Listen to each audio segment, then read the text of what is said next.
광주 전남권 소식입니다. 윤석열 정부가 처음으로 주택 공급 계획을 발표했습니다. 지방 대도시에 52만 가구를 공급하는 내용이 포함됐습니다. 지역의 부동산 시장 하향 안정화도 가속화될 것으로 보입니다. 유승용 기자의 보도입니다. 정부의 주택 공급 대책을 보면 광주를 포함한 지방 대도시에 앞으로 5년간 공공택지 16만 호를 비롯해 52만 호가 공급됩니다. 광주의 신규 택지는 산정지구 외에 추가될 가능성은 낮습니다. 현재 진행 중인 민간공원과 공공택지, 재개발 사업 등을 감안하면 앞으로 5년간 예상 공급량이 7만 호가 넘기 때문입니다. 신규 택지 개발을 새로 발굴하는 것보다 현재 재개발, 재건축이나 지역주택조합사 같은 이제 시민들이 지금 추진하고 있는 것, 그런 것들이 원활하게 이루어질 수 있도록 저희가 협조해 드리는 게 저희 시에서 좀 해야 될 일인 것 같고요. 계속 오르던 광주 지역 아파트 가격이 최근 안정되는 것도 눈여겨볼 대목입니다. 올해 들어 오름세가 계속 줄어들다 지난달 처음 하락세로 돌아섰습니다. 수도권과 다른 대도시는 올해 초부터 하락세가 뚜렷합니다. 수도권으로 공급 확대가 쏠리고 전국적으로 시장이 더욱 안정화되면 광주 아파트 가격 하락세도 지속될 수 있는 겁니다. 이게 수도권으로 쏠림 현상이 더 가속되면 가속될수록 수도권의 주택 가격이 하락하면 그 곱하기 2배로 해서 지역의 주택 가격은 하락을 합니다. 단기적으로는 신규 아파트 미분양이 늘면서 분양 시장에도 영향을 줄 수 있다는 분석이 나옵니다. KBS 뉴스 유승용입니다. 윤석열 대통령이 취임한 지 오늘로 딱 100일입니다. 윤 대통령은 대선 당시 복합 쇼핑몰 유치 등 각종 공약을 내세우면서 호남 민심을 공략해 역대 보수정당 후보 가운데 가장 많은 표를 얻었었지요. 그런데 정작 취임 이후에는 공약을 이행하겠다는 선언적 수준에만 그칠 뿐 이렇다 할 지원책을 내놓지는 않고 있습니다. 최혜진 기자입니다. 대선이 끝난 뒤인 지난 4월, 윤석열 대통령은 AI 집적단지를 찾아 광주를 한국의 실리콘밸리로 만들겠다고 약속했습니다.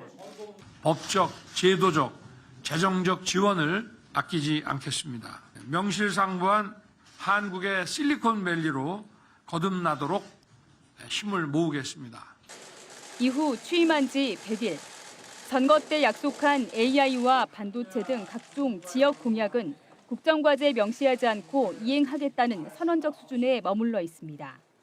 지역 균형 발전 정책도 기회 발전 특구를 만들겠다고 했지만 구체적인 청사진은 아직 내놓지 않고 있습니다. 선거 때 민심을 공략한 복합 쇼핑몰 이슈는 민간 업체들의 유치 경쟁을 유발하는 데는 한몫을 했습니다. 하지만 주변 기반 시설이나 상생기관 건립 등 국가 차원의 지원 방안 논의는 광주시가 근거도 없이 9천억 원을 요청했다가 논란만 남긴 채 답보 상태입니다. 특히 광주와 전남이 주력하고 있는 반도체 특화단지 조성도 다른 지자체와 경쟁이 치열해서 상황이 녹록지 않습니다. 특화단지 지정에 관련된 수요조사라든가 공모가 있을 예정이에요. 그러다 보니까 가장 빠르게 이제 진입할 수 있는 방법은 이 법을 이용을 해가지고 특화단지를 지정을 받고 기업 유치하고 인력 양성은 병행해야 된다는 겁니다. 내년도 예산안에 대한 기획재정부 심사가 진행 중인 가운데 향후 국비 확보 과정에서 윤석열 대통령의 공약이 얼마나 지켜질 수 있을지 지역민들의 이목이 쏠리고 있습니다. KBS 뉴스 최진입니다. 6일 지방선거에서 국민의힘 광주시장 후보로 출마했던 주기환 전 후보가 국민의힘 비상대책위원으로 선임됐습니다. 국민의힘 주호영 비상대책위원장은 주 전 후보가 지난 지방선거에서 광주 시민들에게 진정성 있는 호소로 의미 있는 결과를 만들었다며 비대위원 선임 이유를 밝혔습니다. 주 전 후보는 윤석열 대통령이 2003년 광주지검에서 근무할 당시 검찰 수사관으로 일하며 인연을 맺었고 최근 아들이 대통령실 6급 직원으로 채용돼 논란이 일기도 했습니다. 민주당 최고위원 후보인 송갑석 의원이 어제 전라남도 의회에서 기자회견을 열고 당 지도부에 들어가 호남 정치를 실현하고 민주당을 승리의 길로 이끌겠다며 호남의 압도적인 지지로 대반전을 이뤄달라고 말했습니다.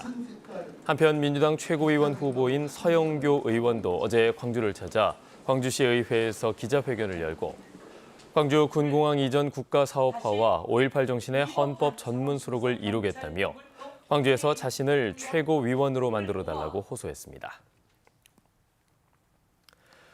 더불어민주당 광주시당 위원장 후보로 나선 광주 동남을 이병훈 의원이 광주시의회에서 출마 기자회견을 열고 당원과 함께하는 강한 민주당을 만들겠다고 강조했습니다. 이 의원은 또 민원 민속 처리를 구축하고 중앙당과의 통합 홈페이지도 구축해 당원과 시당의 소통을 강화하겠다고 덧붙였습니다. 시당 위원장 선거에는 이 의원과 최회용 전 참여자치 21 대표 등 2명이 후보로 등록했으며 민주당은 권리당원과 대의원 투표를 거쳐 21일 시당 위원장을 선출합니다. 순천시가 지난해 11억 원을 들여서 동천변에 문을 연 야시장이 시민과 관광객들로부터 외면당하고 있습니다. 1년도 되지 않아서 음식을 판매하는 푸드트럭 일부도 문을 닫으면서 더욱 침체되고 있습니다. 김호 기자가 현장을 취재했습니다. 지난해 10월 순천 동천변 저류지에 문을 연 순천만 달밤 야시장입니다. 어둠이 내려앉은 시각, 장사가 본격적으로 시작되어야 하지만 군데군데 문을 닫은 푸드트럭과 트레일러가 눈에 띕니다. 제가 원했던 가게들이 문을 닫았고 거기에 이제 먹을 장소까지 좀 부족해서 그런 것들이 좀 아쉬웠습니다. 순천시가 달밤 야시장 조성해드린 예산은 푸드트럭과 트레일러 개조 구입 지원금, 전기공사비 등 모두 11억 5천만 원. 개장 당시 대한민국 최고의 야시장이 될 것이라고 예고했지만 이용객은 많지 않습니다. 순천시와 맺은 계약 때문에 휴일인 월요일을 빼면 매일 문을 열어야 하는 상인들은 울상입니다. 볼거리도 없고 놀거리도 없고 뭐 저희가 정작 먹을거리밖에 없는 입장이죠. 여름 같은 한겨울 같은 경우에는 뭐 흔히 말하는 마수도 못하고 가시는 분들도 많죠. 상황이 이렇다 보니 일부 상인들이 임의로 휴업에 들어갔고 그나마 손님이 많은 금요일 저녁 시간대 다른 지역에서 영업을 하다 적발된 업주도 있습니다. 모두 계약 조건 위반인데 순천시는 정확한 현황 파악은 물론 야시장 활성화 방안도 찾지 못하고 있습니다.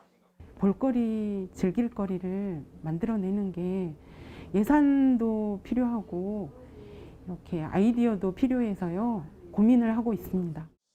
구체적인 계획도 없이 조성했다는 비판을 면하기 어렵게 된 순천만 달밤 야시장. 침체 고통은 썰렁한 공원에서 문을 열어야 하는 상인들의 몫이 됐습니다. KBS 뉴스 김호입니다. 코로나19로 어려움을 겪는 임차인들에게 임대료를 인하해준 이른바 착한 임대인들에게 여수시가 지방세를 감면해주게 됩니다. 감면 대상은 3개월 이상 임대료를 인하한 건물주로 여수시는 인하율에 따라 재산세 등을 최대 100% 감면해줍니다. 지방세 감면은 이번이 3년째로 2년 전에는 174건에 2,700만 원, 지난해에는 102건에 2,300만 원의 감면 혜택을 받았습니다. 강진군이 광복 77주년을 맞아 스타벅스 코리아와 함께 강진 청자 상품을 전국 스타벅스 매장에 출시했습니다.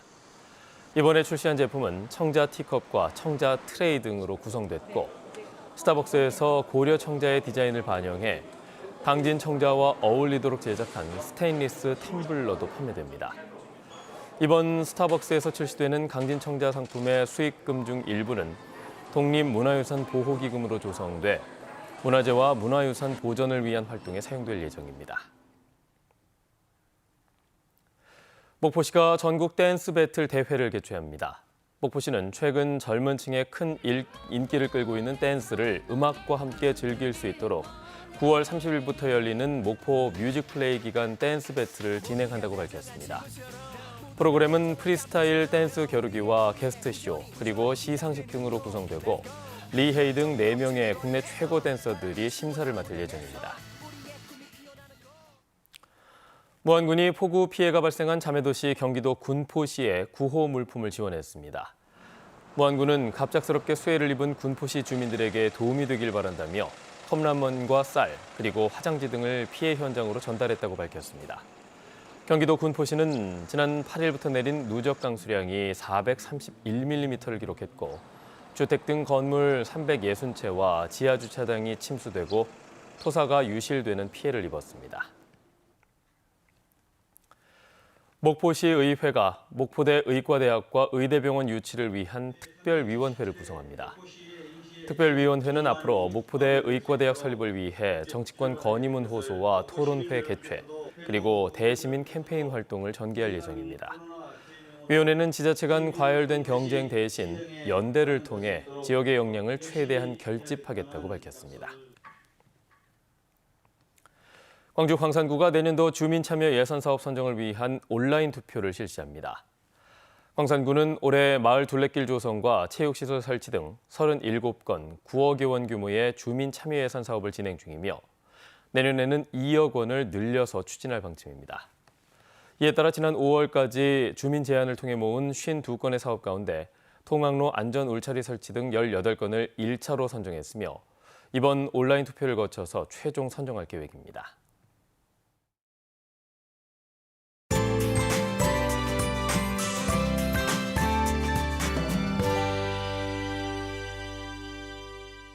밤사이 남해안 지역에 강한 비를 뿌리던 비구름은 점차 동쪽으로 이동하면서 현재는 경남과 제주를 중심으로 강한 비가 내리고 있고요.